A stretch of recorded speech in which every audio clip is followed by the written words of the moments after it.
Han pasado más de 80 años desde la caída del Tercer Reich, pero los restos de sus líderes siguen generando tensión. Algunos murieron ejecutados tras los juicios de Nuremberg. Otros, como Rudolf Hess, pasaron décadas encerrados antes de quitarse la vida. Todos dejaron un cuerpo y una incómoda pregunta: ¿qué hacer con él? Este documental examina el destino final de esos hombres, no desde el mito, sino desde los hechos. Rastreamos dónde fueron enterrados, cómo se protegieron o destruyeron sus tumbas, y qué significado tienen hoy esos espacios.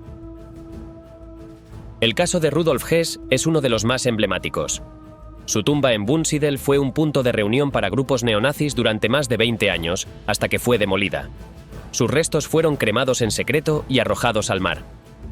El general Alfred Jodl, ejecutado y cremado, reapareció simbólicamente en un cenotafio familiar. Y en el caso de Heinrich Müller, jefe de la Gestapo, informes dicen que fue enterrado en un cementerio de judíos. Este recorrido no busca exponer lo morboso, sino revelar cómo incluso una tumba puede convertirse en un campo de disputa histórica, porque la memoria no termina con la muerte, y en algunos casos, tampoco con el olvido. Aquí comienza un viaje por los rastros físicos de un régimen que marcó al mundo. Un recorrido entre lápidas, cenizas y lugares que aún incomodan, empezando por uno de sus nombres más antiguos y leales: Rudolf Hess. Rudolf Hess se unió al Partido Nacionalsocialista en 1920 y fue uno de sus primeros miembros. Participó en el intento de golpe de Estado de 1923 y tras cumplir condena con Hitler, se integró al núcleo más cercano del partido. En 1933 fue nombrado lugarteniente del Führer, cargo desde el cual canalizaba la actividad legislativa del partido y actuaba como intermediario entre Hitler y el aparato estatal. Tenía autoridad sobre áreas como salud, educación y justicia, y podía intervenir en decisiones judiciales, incluso ordenando deportaciones a campos de concentración sin proceso legal. Como Obergruppenführer de las SS, ocupaba una posición alta en la jerarquía de seguridad. Su oficina colaboró en la redacción de las leyes de Nuremberg, que institucionalizaron la segregación racial. Aunque era una figura clave del régimen, nunca buscó protagonismo personal. Su papel fue el de ejecutor leal y silencioso de la voluntad de Hitler. Todo iba viento en popa para Rudolf, pero en 1941 todo cambió. El 10 de mayo de 1941 despegó en solitario desde Augsburgo a bordo de un avión bimotor. Su destino era Escocia, donde esperaba contactar al duque de Hamilton con la intención de negociar una paz por separado entre el Reino Unido y el Tercer Reich. Para eludir el radar británico, voló a baja altitud sobre el Mar del Norte, realizó desvíos y maniobras evasivas, y al quedarse sin combustible, saltó en paracaídas cerca de Glasgow, siendo capturado esa misma noche por un agricultor local. Durante los primeros interrogatorios, se identificó como Capitán Horn, pero poco después reveló su verdadera identidad y explicó que su viaje tenía fines humanitarios, afirmando que Hitler deseaba detener la guerra contra Inglaterra.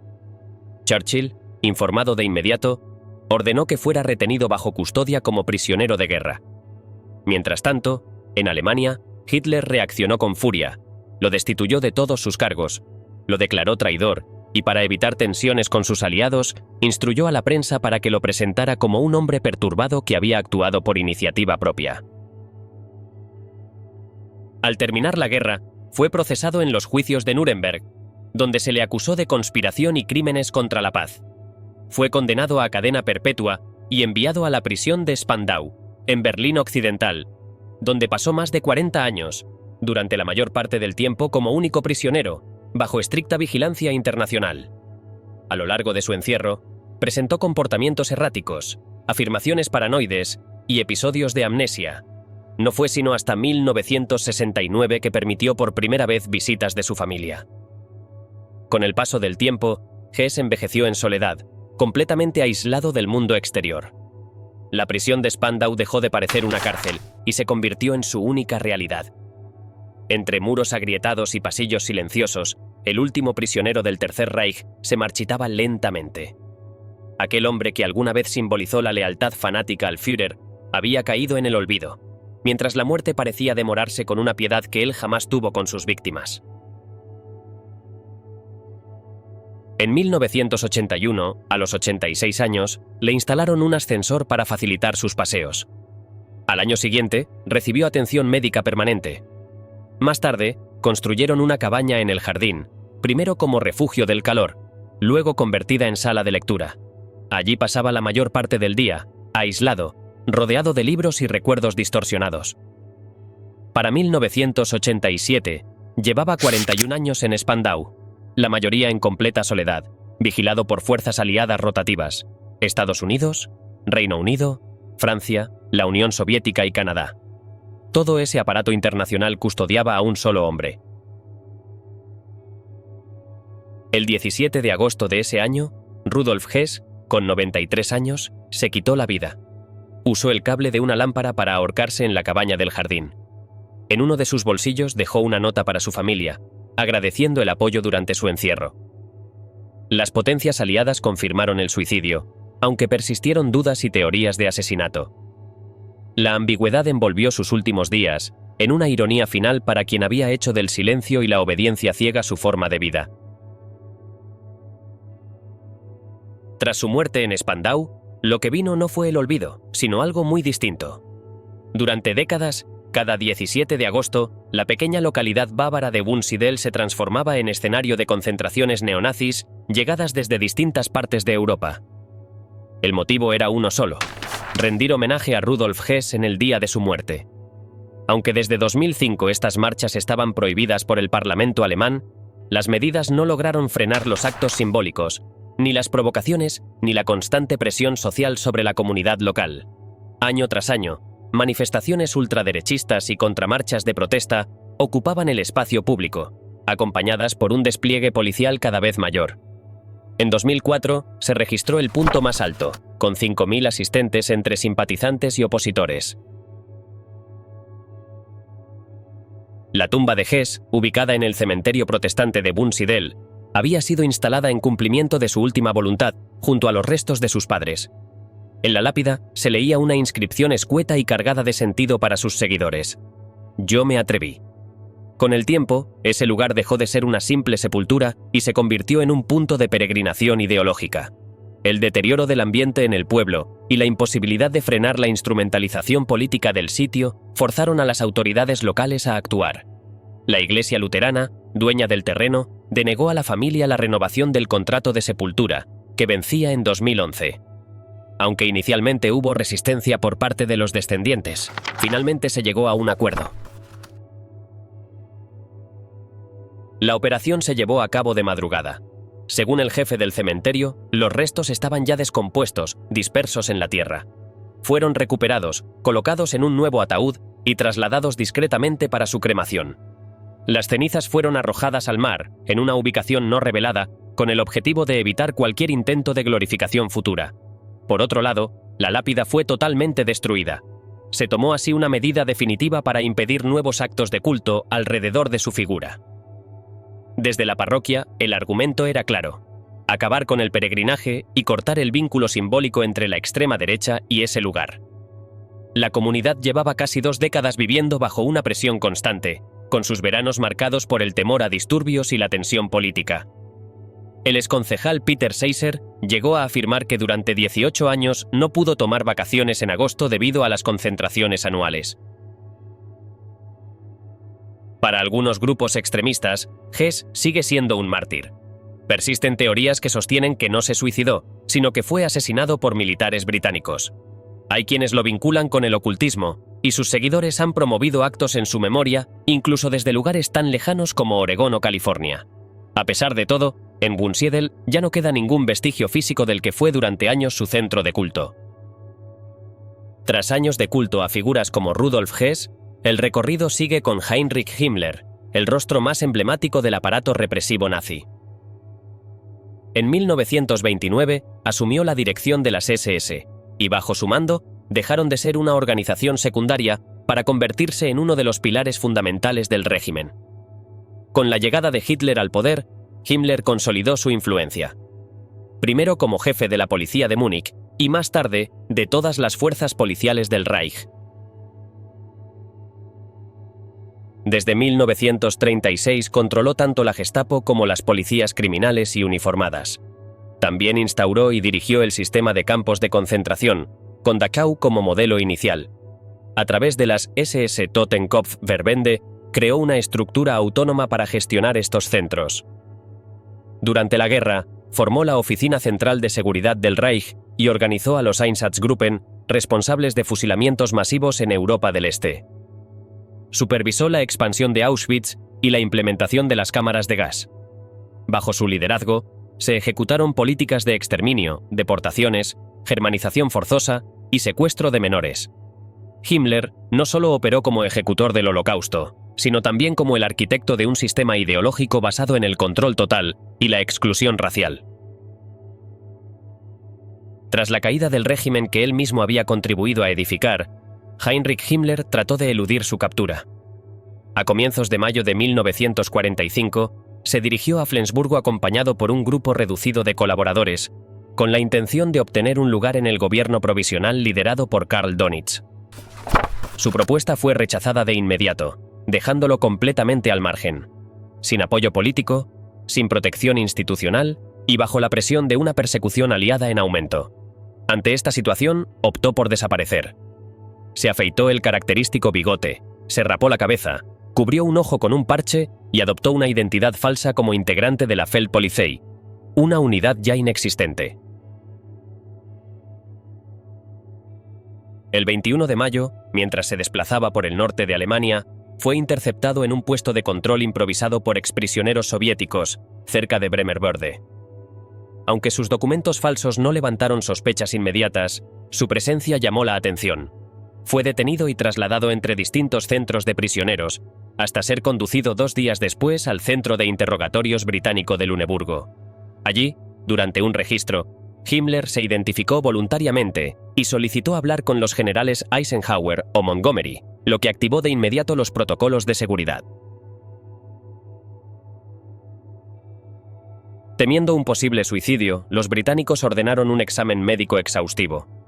Durante la revisión, el Dr. Wells detectó algo extraño entre sus molares. Al intentar retirar el objeto, Himmler reaccionó con violencia, mordió la mano del médico y partió una cápsula de cianuro que había ocultado en su boca. El chasquido del vidrio al romperse quedó grabado en los testimonios de quienes presenciaron la escena. El resultado fue inmediato, cayó al suelo en segundos. Intentaron reanimarlo con un lavado gástrico, pero murió en cuestión de minutos. Tras fallecer en el centro de interrogatorios de Luneburgo, el cuerpo de Himmler fue examinado minuciosamente. Los británicos no dejaron lugar a dudas.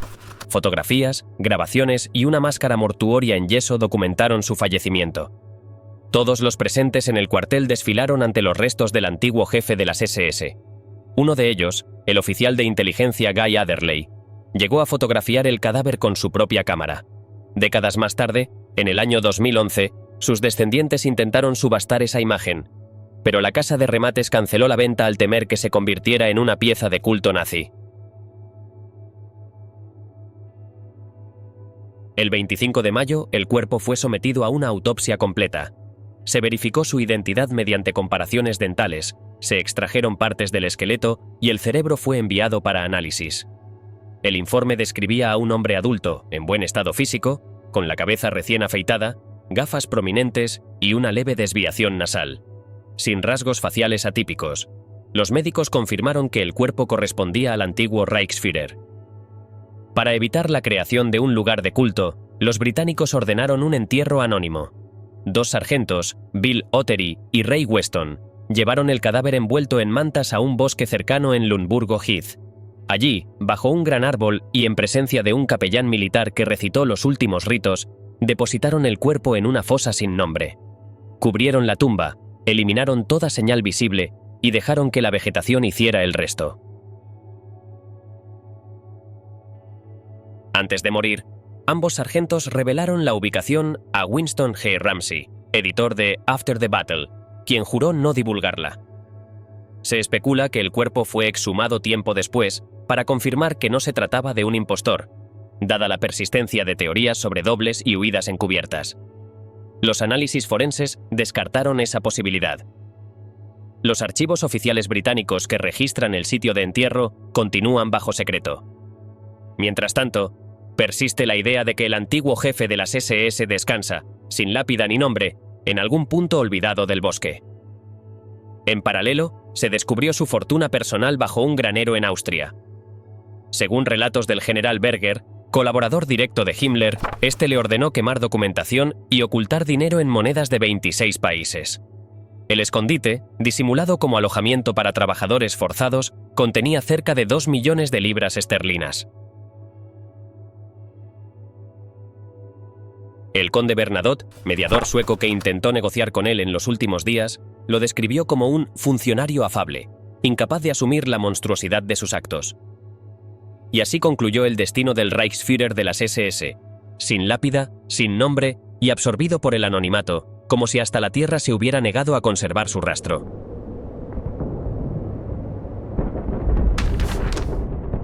El foco se traslada a Alfred Jodl, figura clave en el mando militar nazi. Inició su ascenso en los años 30 como instructor y estratega en el Truppenamt, y en 1935 asumió la sección de defensa territorial. Con la reorganización del ejército en 1938, conservó su posición dentro del nuevo alto mando de la Wehrmacht, bajo la supervisión directa de Wilhelm Keitel.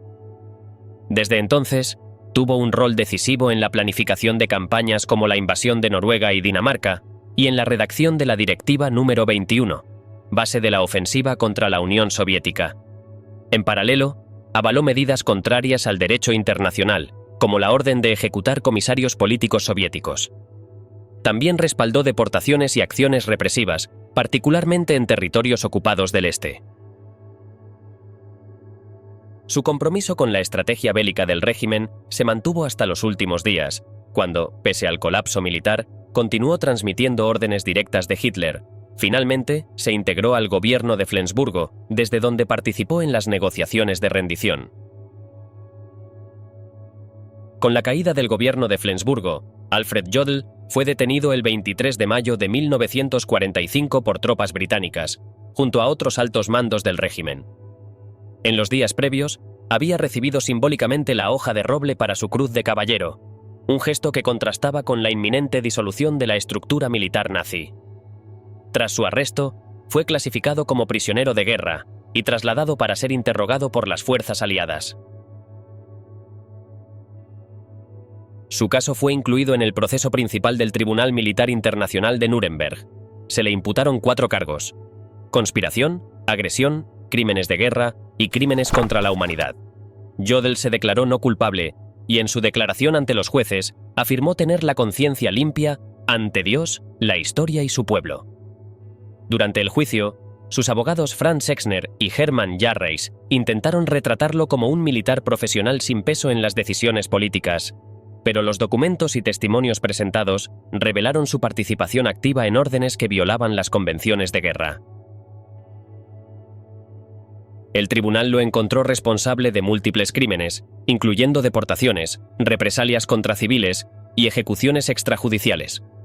El veredicto, pronunciado el 1 de octubre de 1946, fue condenatorio, pena de muerte.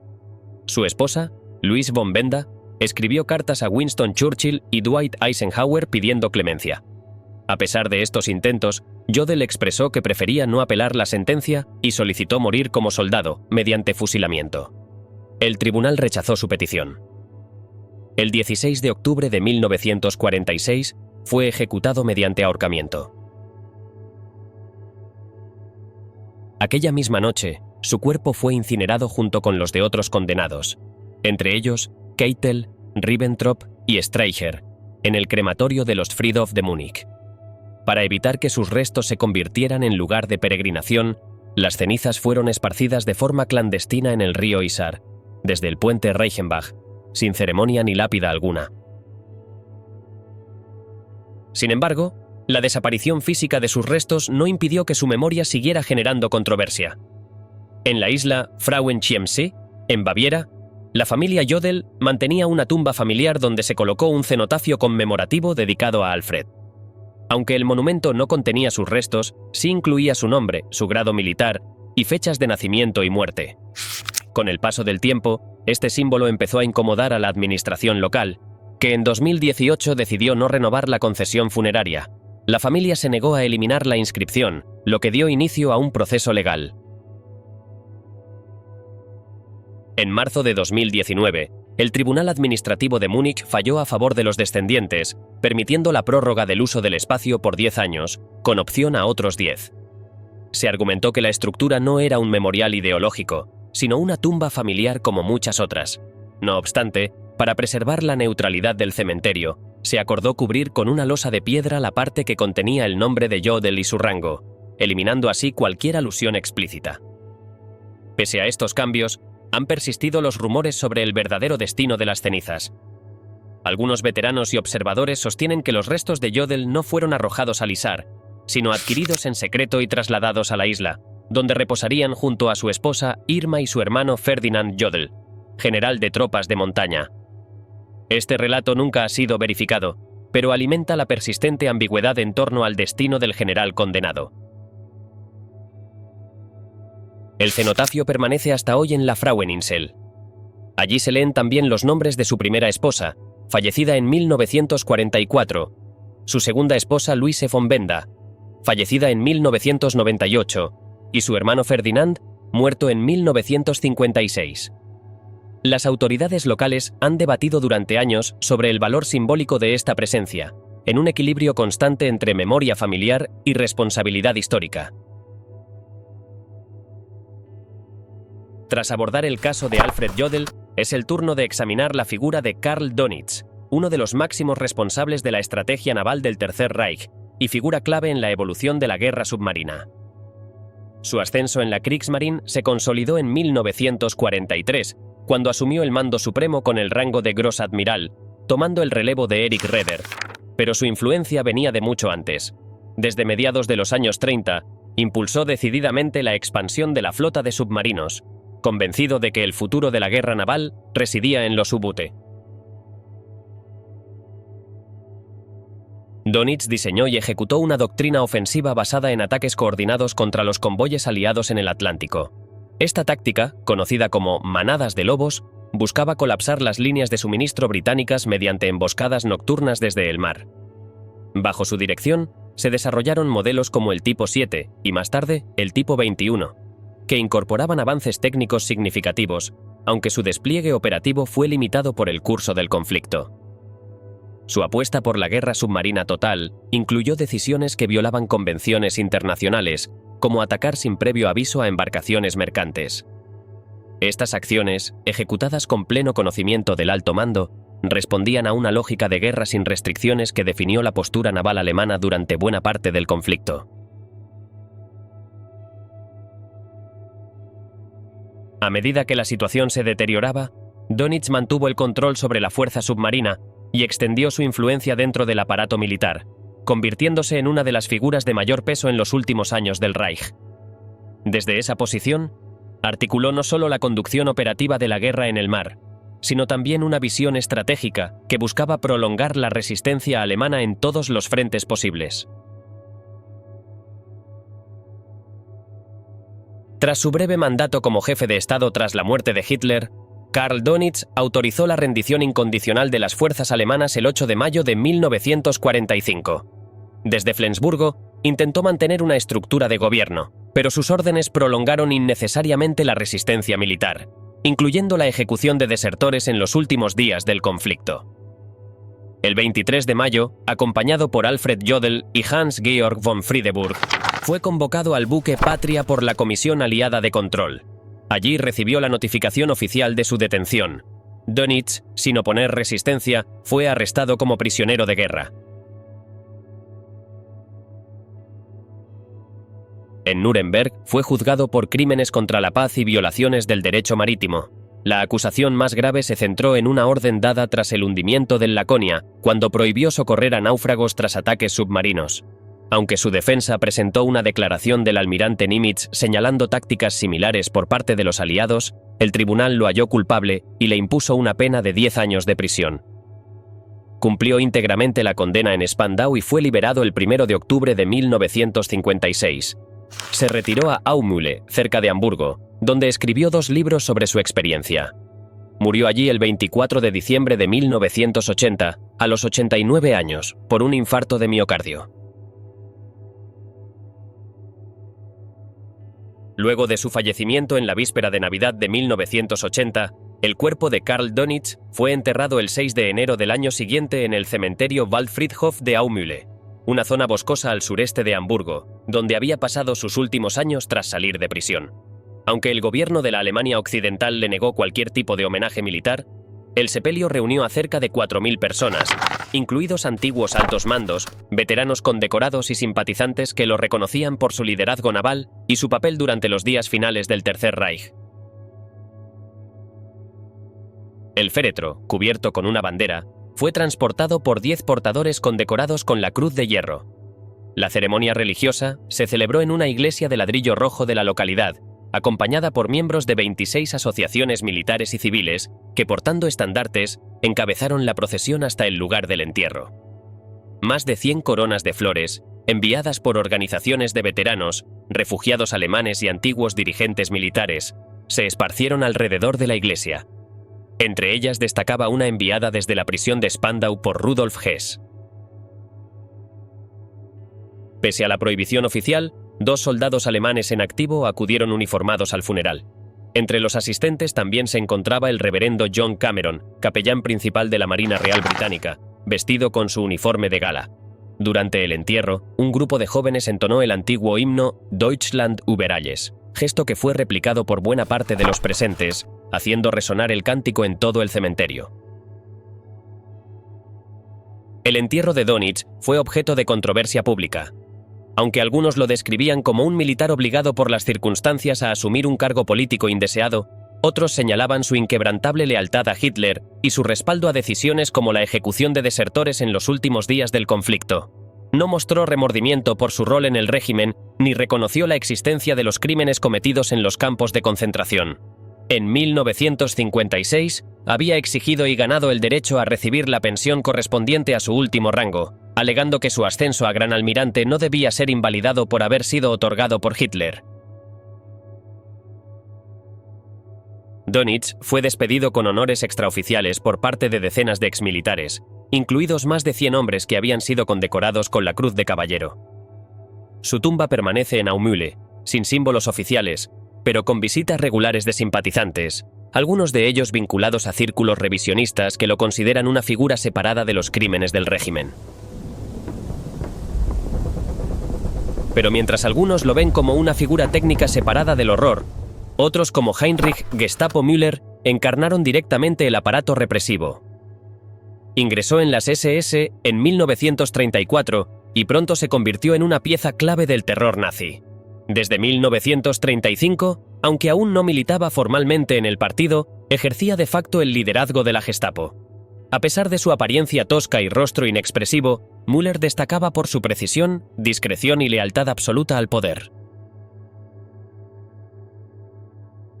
Heydrich fue quien lo promovió sucesivamente. Coronel en 1937, brigada en el 39 y finalmente jefe de Policía General en 1941. Al frente del Departamento 4 de la Oficina Central de Seguridad del Reich, Müller se convirtió en uno de los ejecutores más eficaces del aparato de exterminio. Fue un estrecho colaborador de Adolf Eichmann en la logística de deportaciones y firmó órdenes directas para enviar decenas de miles de personas a Auschwitz. En 1942, logró infiltrar una red de espionaje prosoviética, la llamada Orquesta Roja, que terminó manipulando con información falsa. También asistió a la conferencia de Wannsee, donde se coordinaron los planes definitivos para el exterminio de los judíos europeos. Tras el asesinato de Heydrich en Praga, Müller fue enviado para localizar a los responsables. Combinando amenazas, tortura e incentivos, logró capturar al comando checoslovaco. En 1943, fue comisionado a Roma con el objetivo de presionar al gobierno italiano, que había mostrado poca diligencia en las deportaciones. Aunque su influencia disminuyó en los últimos años de guerra, sin el respaldo directo de Heydrich y con crecientes tensiones con Himmler, siguió actuando con brutal eficacia. Su cercanía con Martin Bormann le permitió conservar poder operativo. En julio de 1944, tras el atentado contra Hitler, dirigió personalmente la ola de detenciones que siguió al fallido golpe. Las cifras hablan de más de 5.000 arrestos y aproximadamente 200 ejecutados. También ordenó la ejecución de oficiales británicos fugados en Zagán. Incluso en los días finales del conflicto, Müller seguía convencido de una posible victoria. En abril de 1945 permanecía en Berlín junto al Führer. Fue visto por última vez el 1 de mayo. A partir de entonces, su rastro se perdió. La muerte de Heinrich Müller, jefe de la Gestapo, ha estado envuelta en un enigma que aún no se ha disipado. A diferencia de otros jerarcas nazis, su rastro se desvaneció con el colapso del Tercer Reich. Durante décadas, su destino final fue objeto de rumores, teorías contradictorias y operaciones de búsqueda internacional, pero nuevos hallazgos sugieren que su cuerpo podría haber estado siempre en Berlín. En 1945, en una ciudad destruida, el testimonio de un civil llamado Walter Lüders reveló que el cadáver de un alto oficial con documentación a nombre de Heinrich Müller fue enterrado en una fosa común dentro del antiguo cementerio judío de la calle Grosse Hamburgerstrasse. Aquel lugar había sido desmantelado 2 años antes por órdenes de la propia Gestapo. El informe afirmaba que el cuerpo había sido trasladado y sepultado junto a otras víctimas, en el centro del Camposanto. Décadas más tarde, el director del Centro Conmemorativo de la Resistencia Alemana, Johannes Tuchel, rastreó los archivos civiles de Berlín hasta encontrar una inscripción de defunción coincidente con el nombre de Müller. Asegura que se trata del mismo personaje, enterrado de forma provisional en aquel cementerio, donde también descansaban los restos del filósofo judío Moses Mendelssohn, cuyos sepulcros habían sido profanados por órdenes de la propia Gestapo. En 1958, el padre de Müller afirmó haber recibido una notificación oficial que ubicaba a su hijo en el cementerio municipal de Lilienthalstrasse, en el distrito de Neukölln. Al visitar el lugar, halló una placa de metal con el nombre Heinrich Müller, situada en la sección 611. Según los encargados del cementerio, los restos habían sido encontrados en los alrededores de Prinz Albrecht Strasse, antigua sede de la Gestapo. Sin embargo, una exhumación realizada en 1963 reveló algo desconcertante. El análisis forense determinó que los huesos allí enterrados no pertenecían a un solo individuo, sino a 3 personas diferentes. El cráneo, en particular, era de un varón notablemente más joven. Esta revelación disparó nuevas teorías. ¿Había sido enterrado en otro lugar o había escapado? Durante años, se especuló con que Müller habría huido a la Unión Soviética o incluso trabajado para agencias de inteligencia occidentales. Informes del servicio secreto alemán afirmaban haberlo detectado en la ciudad checoslovaca de Karlovy Vary en 1949. También circularon rumores sobre una posible colaboración con la CIA. La falta de una tumba confirmada alimentó estas versiones durante décadas. En contraste, las afirmaciones del profesor Tuchel parecen inclinar la balanza hacia una muerte en el caos del Berlín de posguerra. Sus hallazgos refuerzan el testimonio de Lüders, quien insistía en haber visto el documento identificativo del general de las SS antes de enterrarlo personalmente. De hecho, la documentación hallada en el cadáver llegó a manos del padre de Müller en Múnich. Der Spiegel, tras la exhumación fallida en Neukölln, publicó que el descubrimiento de una tumba falsa había liberado simbólicamente a un demonio. En aquel momento, los registros erróneos y la similitud de nombres en los países germanohablantes convertían la búsqueda en una tarea casi imposible. Si Tuchel tiene razón, el destino final de Heinrich Müller fue una fosa anónima dentro del cementerio judío berlinés que su propia policía política había profanado. Allí habría terminado la historia del burócrata del exterminio, bajo los restos desordenados de quienes fueron víctimas de su aparato represivo. La tumba no tiene lápida ni señal alguna, y aunque la ubicación fue localizada, el acceso permanece restringido. El espacio donde podría yacer uno de los mayores criminales del siglo XX permanece invisibilizado, tragado por la historia y el tiempo. Más allá de los juicios y condenas, la posmuerte de los jerarcas del Tercer Reich abrió un nuevo frente, el de sus tumbas. Algunas fueron borradas del mapa, otras permanecen ocultas y unas pocas aún generan debate. Cada decisión sobre qué hacer con sus restos buscó frenar cualquier forma de culto. En muchos casos, se trató de impedir que la muerte se convirtiera en un punto de reactivación ideológica. Borrar la tumba era borrar el símbolo. Hoy, esos cuerpos ya no tienen un lugar visible, pero siguen generando tensiones, porque incluso sin lápida, algunos nombres aún pesan. Este recorrido lo ha mostrado. La memoria también se disputa bajo tierra.